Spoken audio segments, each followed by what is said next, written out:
Leitura da Bíblia em um ano, dia 152. Hoje leremos 1 Reis, capítulos 4 e 5, Provérbios 1 e Tito do 1 ao 3. 1 Reis 4.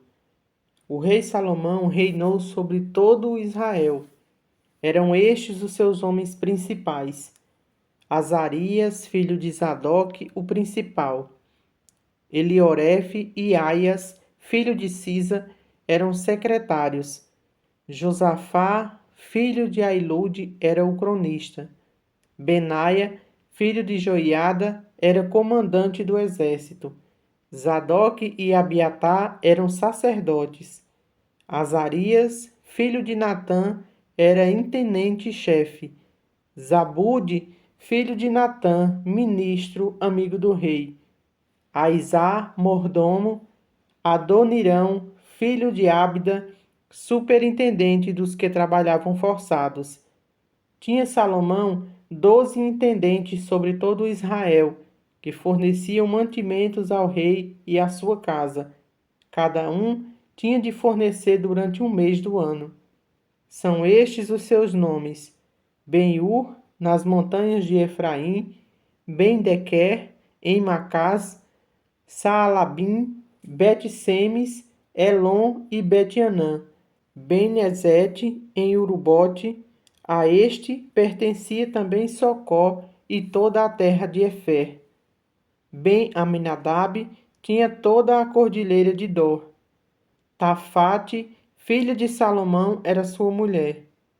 Baaná, filho de Ailude, tinha a Tanaque e a Megido e a toda Bet-Seã, que está junto de Zaretã, abaixo de Jezreel, desde Bet-Seã até Bel-Meolá, além de Jaquimeão.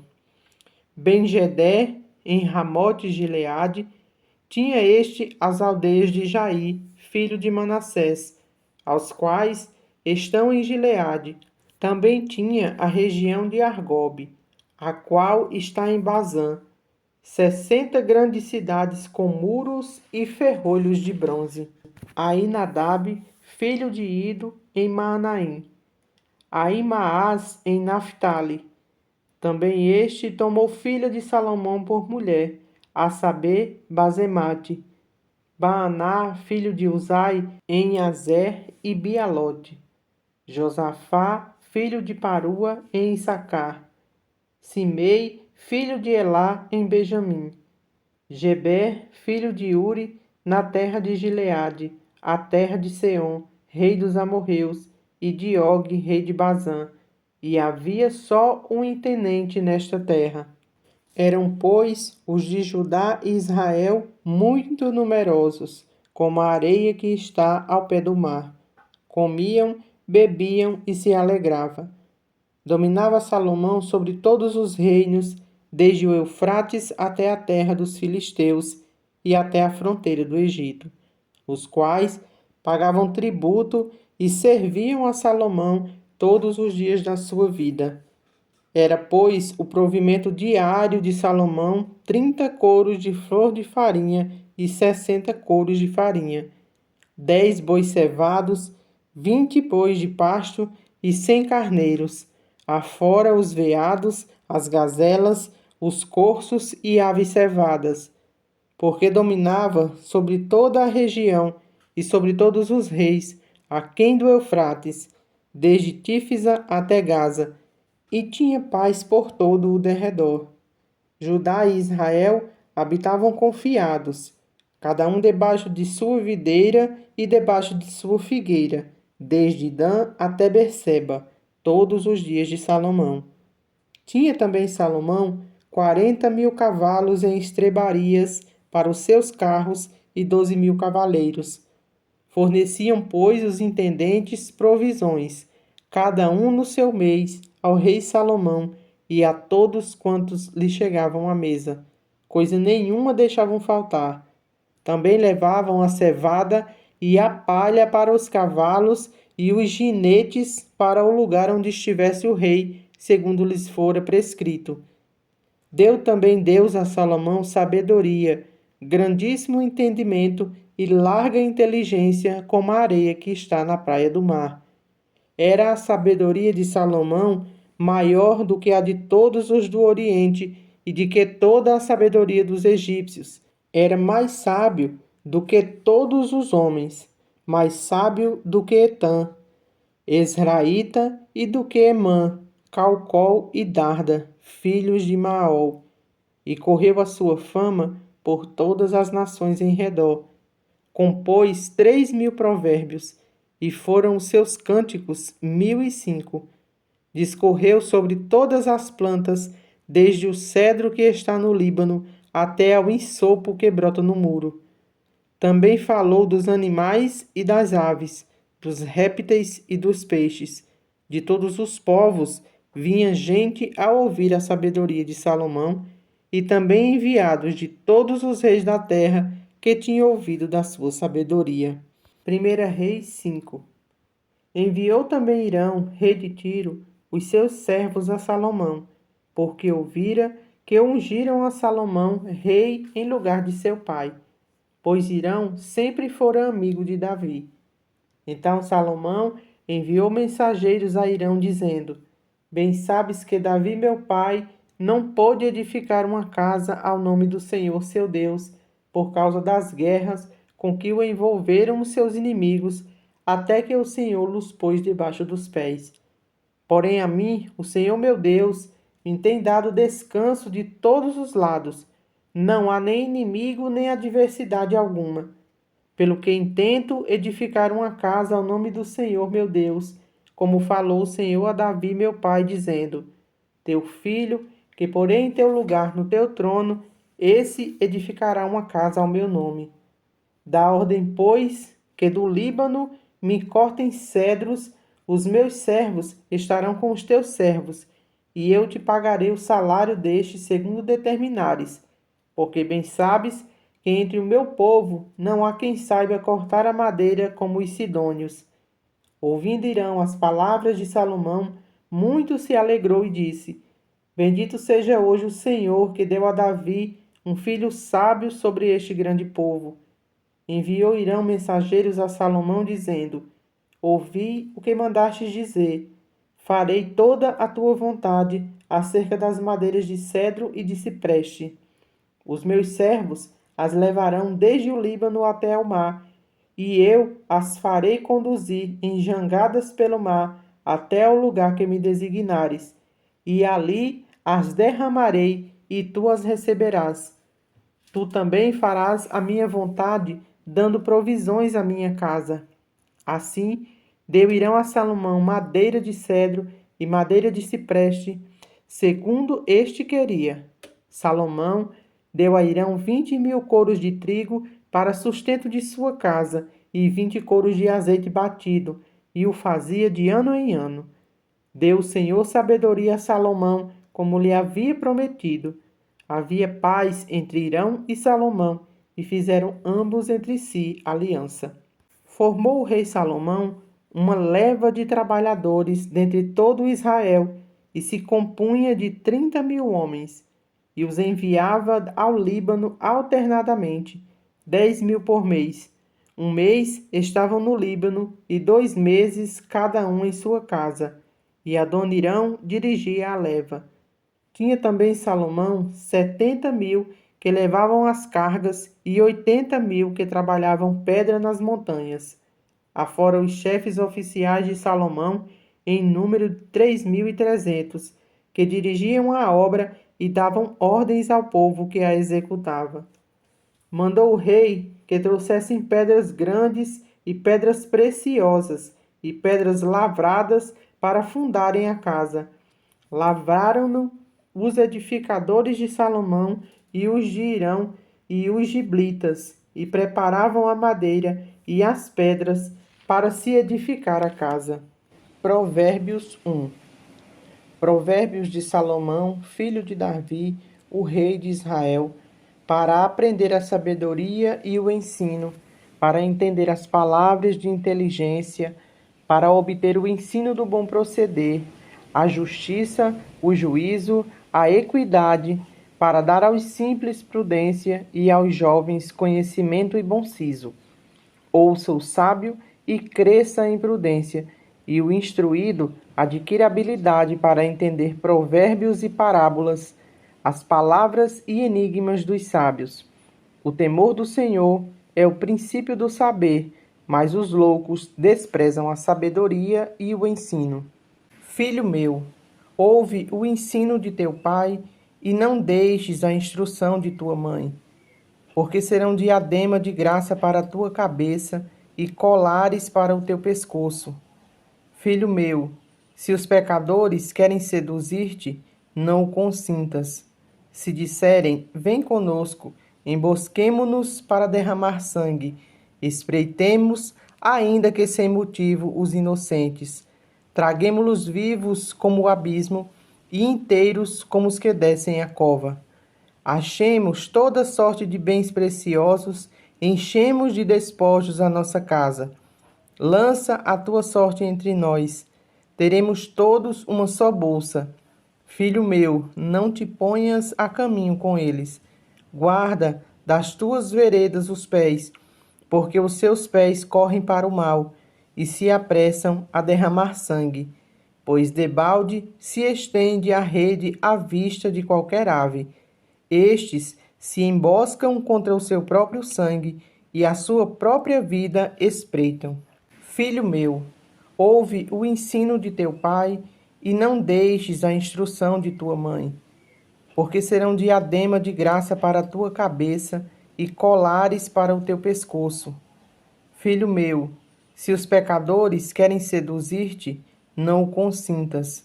Se disserem, vem conosco, embosquemo-nos para derramar sangue, espreitemos, ainda que sem motivo, os inocentes. Traguemo-los vivos como o abismo e inteiros como os que descem a cova. Achemos toda sorte de bens preciosos, enchemos de despojos a nossa casa. Lança a tua sorte entre nós, teremos todos uma só bolsa. Filho meu, não te ponhas a caminho com eles. Guarda das tuas veredas os pés, porque os seus pés correm para o mal e se apressam a derramar sangue, pois debalde se estende a rede à vista de qualquer ave. Estes se emboscam contra o seu próprio sangue e a sua própria vida espreitam.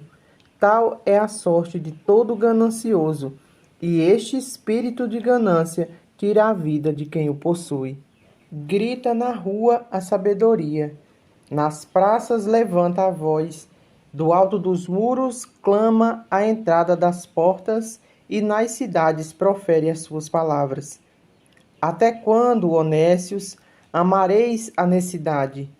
E vós, escarnecedores, desejareis o escárnio? E vós, loucos, aborrecereis o conhecimento. Atentai para a minha repreensão. Eis que derramarei copiosamente para vós outros o meu espírito e vos farei saber as minhas palavras. Mas porque clamei e vós recusastes, porque estendi a mão e não houve quem atendesse, antes rejeitastes todo o meu conselho e não quisestes a minha repreensão, também eu me rirei na vossa desventura, e em vindo o vosso terror eu zombarei. Em vindo o vosso terror com toda a tempestade, em vindo a vossa perdição com o redemoinho, quando vos chegar o aperto e a angústia. Então me invocarão, mas eu não responderei. Procurar-me-ão, porém não hão de me achar. Porquanto aborreceram o conhecimento e não preferiram o temor do Senhor. Não quiseram o meu conselho e desprezaram toda a minha repreensão. Porquanto comerão do fruto do seu procedimento e dos próprios conselhos se fartarão. Os nécios são mortos por seu desvio, e aos loucos a sua impressão de bem-estar os leva à perdição. Mas o que me der ouvidos habitará seguro, tranquilo e sem temor do mal. Tito 1. Paulo, servo de Deus e apóstolo de Jesus Cristo, para promover a fé que é dos eleitos de Deus e o pleno conhecimento da verdade segundo a piedade, na esperança da vida eterna, que o Deus, que não pode mentir, prometeu antes dos tempos eternos, e em tempos devidos manifestou a sua palavra mediante a pregação que me foi confiada por mandado de Deus, nosso Salvador. A Tito, verdadeiro filho, segundo a fé comum, graça e paz da parte de Deus Pai e de Cristo Jesus, nosso Salvador. Por esta causa te deixei em Creta, para que pusestes em ordem as coisas restantes, bem como em cada cidade constituístes presbíteros, conforme te prescrevi. Alguém que seja irrepreensível, marido de uma só mulher, que tenha filhos crentes, que não são acusados de dissolução, nem são insubordinados, porque é indispensável que o bispo seja irrepreensível como dispenseiro de Deus, não arrogante, não irascível, não dado ao vinho, não violento, nem cobiçoso de torpe ganância. Antes, hospitaleiro, amigo do bem, sóbrio, justo, piedoso, que tenha domínio de si, apegado à palavra fiel, que é segundo a doutrina, de modo que tenha poder tanto para exortar pelo reto ensino, como para convencer os que o contradizem. Porque existem muitos insubordinados, pauradores frívolos e enganadores, especialmente os da circuncisão. É preciso fazê-los calar, porque andam pervertendo casas inteiras, ensinando o que não devem, por torpe ganância. Foi mesmo dentre eles um seu profeta que disse: cretenses, sempre mentirosos, feras terríveis, ventres preguiçosos. Tal testemunho é exato. Portanto, repreende-os severamente, para que sejam sadios na fé, e não se ocupem com fábulas judaicas nem com mandamentos de homens desviados da verdade. Todas as coisas são puras para os puros, todavia para os impuros e descrentes nada é puro, porque tanto a mente como a consciência deles estão corrompidas. No tocante a Deus, professam conhecê-lo, entretanto o negam por suas obras. É por isso que são abomináveis, desobedientes e reprovados por toda boa obra. Tito 2. Tu, porém, fala o que convém à sã doutrina. Quanto aos homens idosos, que sejam temperantes, respeitáveis, sensatos, sadios na fé, no amor e na constância.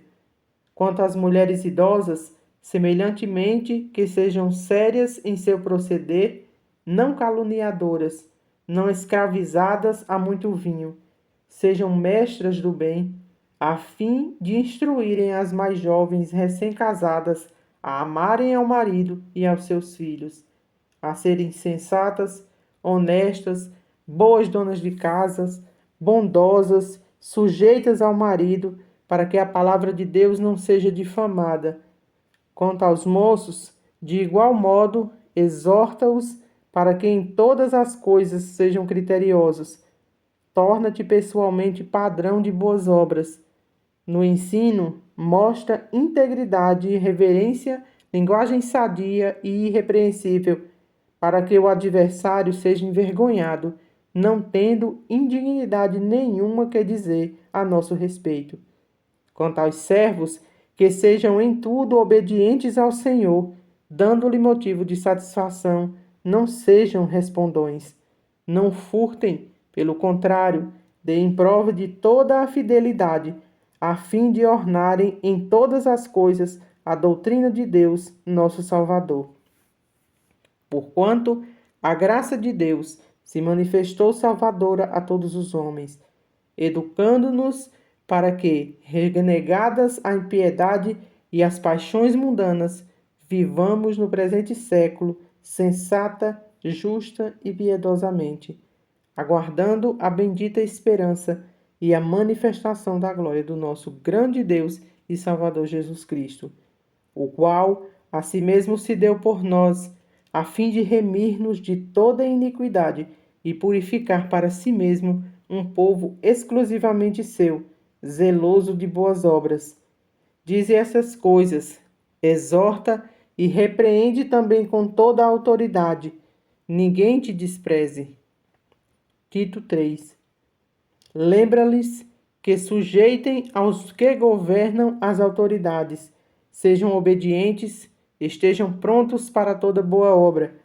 Não difamem a ninguém, nem sejam altercadores, mas cordatos, dando provas de toda cortesia para com todos os homens.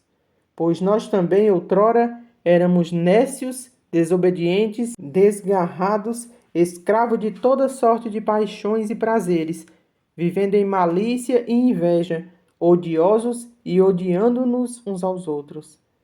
Quando, porém, se manifestou a benignidade de Deus, nosso Salvador, e o seu amor para com todos, não por obras de justiças praticadas por nós, mas segundo sua misericórdia, ele nos salvou mediante o lavar regenerador e renovador do Espírito Santo, que ele derramou sobre nós ricamente por meio de Jesus Cristo, nosso Salvador, a fim de que, justificados por graça, nos tornemos seus herdeiros, segundo a esperança da vida eterna. Fiel é esta palavra, e quero que no tocante a estas coisas faças afirmações confiadamente, para que os que têm crido em Deus sejam solícitos na prática de boas obras. Estas coisas são excelentes e proveitosas aos homens. Evita discussões insensatas, genealogias, contendas e debates sobre a lei, porque não têm utilidade e são fúteis. Evita o homem faccioso, depois de admoestá-lo primeira e segunda vez, pois sabes que tal pessoa está pervertida e vive pecando, e por isso mesmo está condenada. Quando te enviar Artemas ou Tíquico, apressa-te a vir até Nicópolis, ao meu encontro. Estou resolvido a passar o inverno ali. Encaminha com diligência Zenas, o intérprete da lei, e Apolo, a fim de que não lhes falte coisa alguma. Agora, quanto aos nossos, que aprendam que também a distinguir-se nas boas obras a favor dos necessitados, para não se tornarem infrutíferos. Todos os que se acham comigo te saúdam. Saúda quantos nos amam na fé.